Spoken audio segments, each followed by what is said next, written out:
Hello everyone, welcome back to Take It Simple. In today's video, I'm going to show you how to become a ClickUp consultant.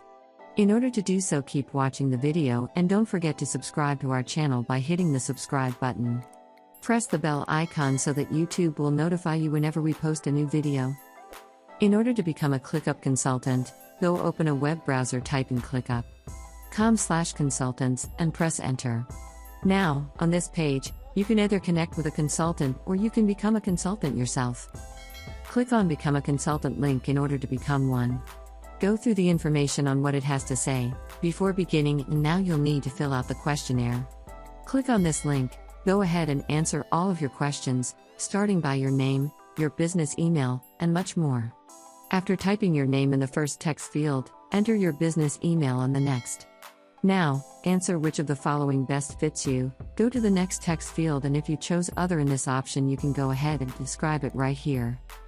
Now, answer how does your service create great value for the customers. Go ahead and enter your experience with the consulting. Fill out all of the thumbs below and click on Done after you fill up these forms. You'll need to create a profile for the website. Click on the share link over here and enter your public profile information.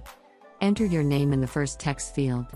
Now after you do that, go ahead and enter an email address that you have access to. Select your primary language. If you provide your service with another language, you can list them below here. Enter your location on the next text field, and fill out the rest of the information. If you'd like to attach a file, click on Browse and drop the file over here in the box and click on Submit. After you do that, you'll be able to become a consultant on ClickUp. That is how it is done. I hope you found the video useful. If you did, go ahead and give it a thumbs up. Feel free to comment down below in the comment box if you have a question or feedback. I'll be back soon with more tutorial episodes again. Thank you for watching.